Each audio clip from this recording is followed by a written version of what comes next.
Wow. Galang, galang-galang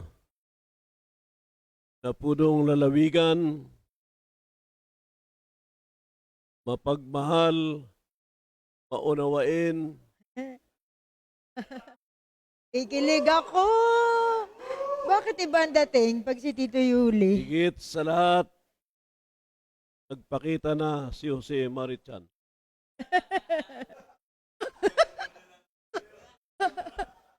Pasko na pala. Kagalang-galang, Sige, sige. Paganda ka. kaya na Apigo Tayag, at po ng aking mga kasamahan,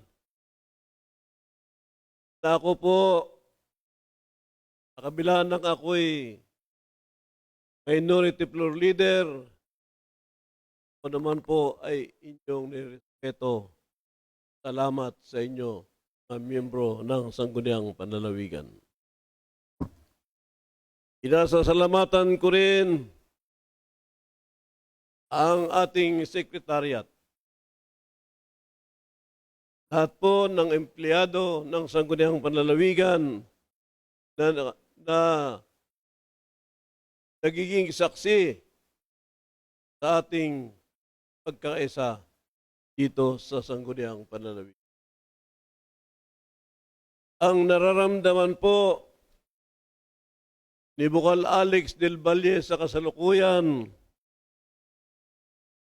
ay akin din pong naramdaman nung ako ay nagtapos ng termino bilang 3 term sa Sangguniang Panlalawigan noong June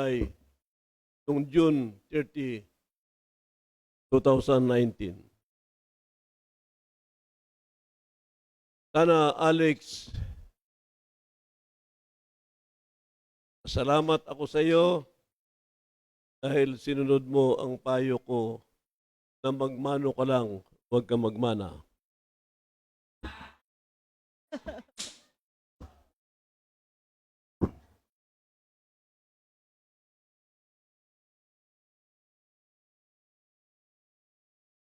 Ako po ay bagamat madalang aking naipasang resolusyon o ordinansa,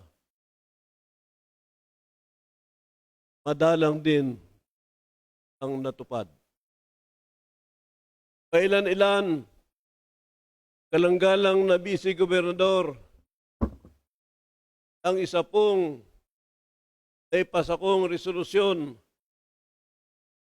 na marahil bago magtapos ang Disyembre ay isa sa katuparan na.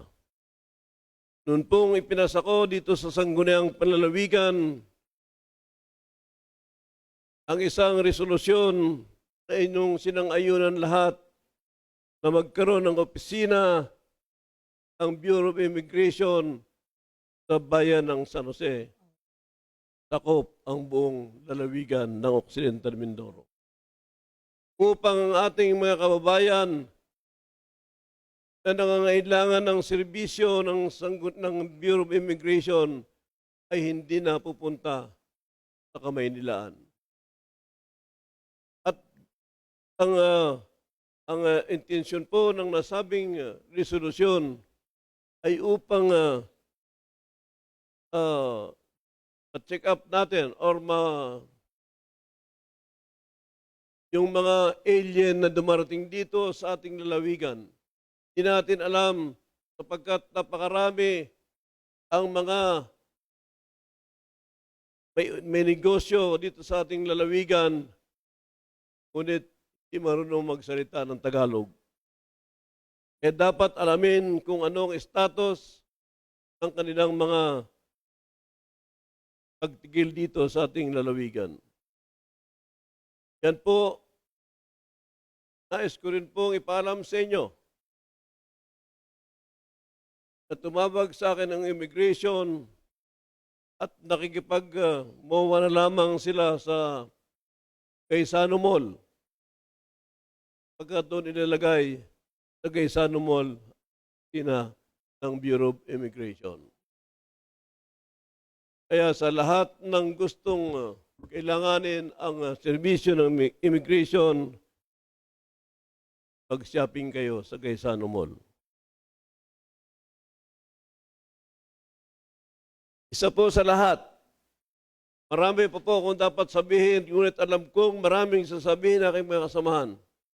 Ito po lamang ang pinagmamalaki ko bilang minority floor leader ng nasasabing sangguniang panlalawigan na kailanman lahat ng panukala ng ating kagalang-galang na Gobernador Edgar Llano para sa lalawigan, kailanman hindi ako nagkaroon ng isipan na kontrahin ang nasabing panukala. Dahil po kagalang-galang na Gobernador, ang alam kong panukala na inihain sa atin ni Gobernador Ed ay hindi pansarili, kundi para sa panglalawigan. Yan po marahil ang akin pong ipinagmamalaki sa ika-100 sesyon natin na kailanman, buhat nung umupo tayong magkakasama, hindi kailanman ako, inuulit ko, kahit sa panukala ng ating vice-gobernador, panukala ng lahat ng miyembro kong kasamahan, maliban lamang kung hindi na ayon sa aking isipan, kontra ko. Ngunit wala akong natatandaan na kinontra ko ang panukala ni Governor Ed Llano.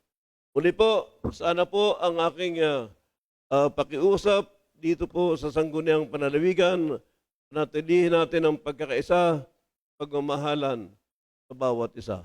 Merry Christmas at maraming salamat sa inyo. Maraming salamat po. Parang hindi namin talaga matandaan na minority ka, Tito.